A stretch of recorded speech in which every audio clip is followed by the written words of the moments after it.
Harut व Marut कौन थे, बाबुल का कुआं कहाँ है और हारूत व मारूत का जादू किस तरह का था।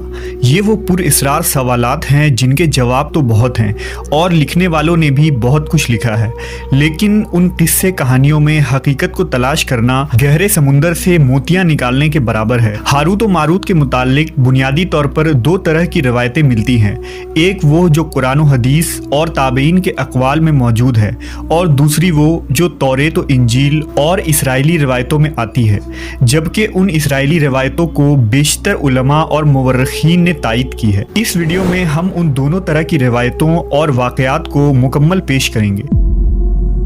रिवायतों के मुताबिक हज़रत इदरीस अलैहिस्सलाम के ज़माने में एक मरतबा आसमान और ज़मीन के दरमियान से पर्दों को हटा दिया गया तो फरिश्तों ने ज़मीन में आबाद इंसानों को देखकर ताज्जुब किया और बोले, या रब्बुल आलमीन, हम तो गुनाह के करीब भी नहीं जाते, जबकि ये बनी आदम गुनाहों में इतने मुब्तला हैं। अगर हम उनकी जगह होते तो कभी तेरी नाफरमानी ना करते। अल्लाह ने इरशाद फरमाया, इंसानों को गुस्सा और शहवत दी गई है, अगर ये चीज़ें तुम्हें दी जाए तो तुम भी इसी तरह गुनाह में मुलव्वस हो जाओगे। लेकिन फरिश्तों ने कहा, हम ऐसा हरगिज़ न करेंगे। लिहाजा अल्लाह के हुक्म से फरिश्तों ने अपनी जमात में से दो बेहतरीन और इताअत गुजार फरिश्तों को चुन लिया, जिनका नाम हारूत और मारूत था। अल्लाह ने उन दो फरिश्तों में इंसानी फितरत और शहवत डालकर दुनिया में भेजा। वो शहर बाबुल में दो खूबसूरत इंसान बनकर आए और काजी के काम पर मुकर्रर हो गए, जहाँ वो लोगों के दरमियान फैसले किया करते थे। एक दिन उनके पास एक औरत अपना मुकदमा लेकर आई और कहा कि उसका शौहर उसे बहुत परेशान करता है। हारूत व मारूत ने जब उस औरत को देखा तो वो उसकी खूबसूरती और हुस्न से मरऊब हो गए और उस पर आशिक हो गए। उन्होंने उस औरत से जिना की ख्वाहिश की तो औरत ने उनसे कहा, तुम्हारी ये ख्वाहिश मैं तभी पूरी करूंगी जब तुम बुत की पूजा करो, शराब पियो या मेरे खाविंद को कत्ल कर दो। हारूत व मारूत ने शराब नोशी को छोटा गुनाह समझकर पी लिया और नशे की मस्ती में दो और कबीरा गुनाह कर बैठे। उस औरत ने उनसे आसमान पर चढ़ने का अमल भी सीख लिया, जिसके जरिया वो आसमान पर जाते थे। जब औरत इस अमल के जरिया आसमान पर गई तो अल्लाह के हुक्म से उसे सितारे की शक्ल में मस्ख कर दिया गया। चूंकि उस औरत का नाम ज़ोहरा था, इसलिए वो सैयारा ज़ोहरा कहलाया, जिसे आज वीनस कहते हैं। इस गुनाह की वजह से हारूत व मारूत खुद वो इसमें आज़म भूल गए जिसे पढ़कर वो आसमान पर जाते थे और बतौर सज़ा उन्हें बाबुल के एक कुएं में उल्टा लटका दिया गया, जहां वो ता क़यामत यूं ही कैद रहेंगे। ये एक इसराइली रवायत है जिसे इमाम इब्न कसीर और फ़खरुद्दीन राज़ी जैसे मुफस्सरीन अफसाना और मन घड़त कहानी करार देकर सख्ती से रद्द कर देते हैं। वहीं इमाम सयूती जैसे उलमा इस रिवायत को मुस्तनद मानते हैं।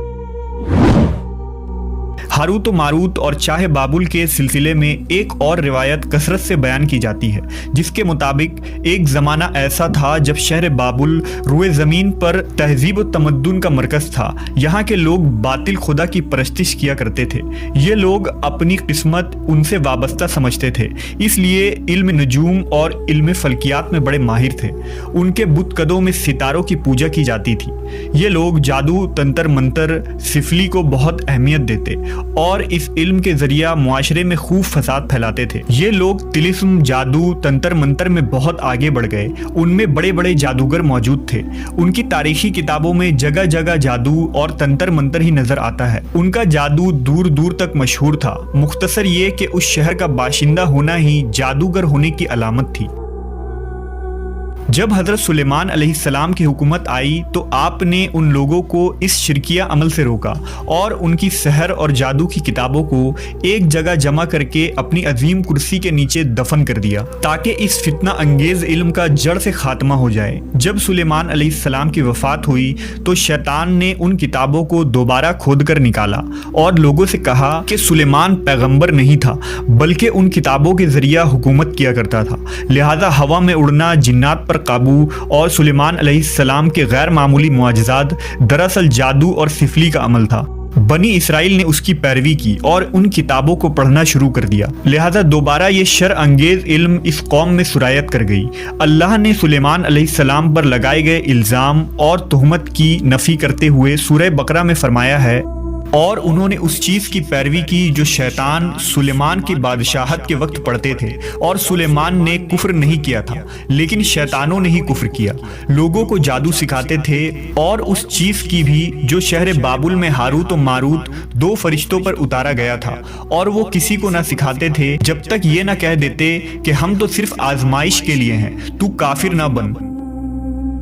لہذا جب یہ سحر کا علم بابل میں عام ہو گیا اور لوگوں کی تکلیف اور پریشانی کا باعث بن گیا، تو اللہ نے دو فرشتوں کو انسانی صورت میں مامور کیا کہ وہ جادو کے عوامل اور اسے باطل کرنے کا طریقہ لوگوں کو سکھائیں تاکہ وہ جادوگروں کے فساد اور شر سے محفوظ رہ سکے۔ لیکن یہ تعلیمات غلط مقصد کے لیے بھی استعمال ہو سکتی تھی۔ حالانکہ وہ فرشتے لوگوں کو تنبیہ کرتے تھے اور ان کے لیے صراحتاً کہتے تھے کہ یہ تمہارے لیے ایک طرح کی آزمائش ہے، لیکن پھر بھی وہ لوگ ایسے کاموں میں پڑ گئے جو انسانوں کے لیے ضرر اور نقصان کا باعث تھا۔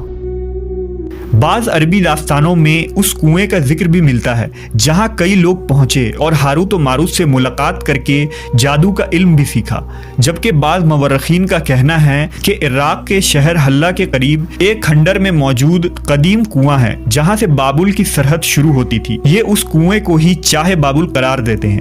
بہرحال اس واقعے سے یہ سبق ملتا ہے کہ سفلی اور جادو ایک شرکیہ عمل ہے، مگر یہ کہ اس کا استعمال فساد اور شر پسندی کے خاتمے کے لیے کیا جائے۔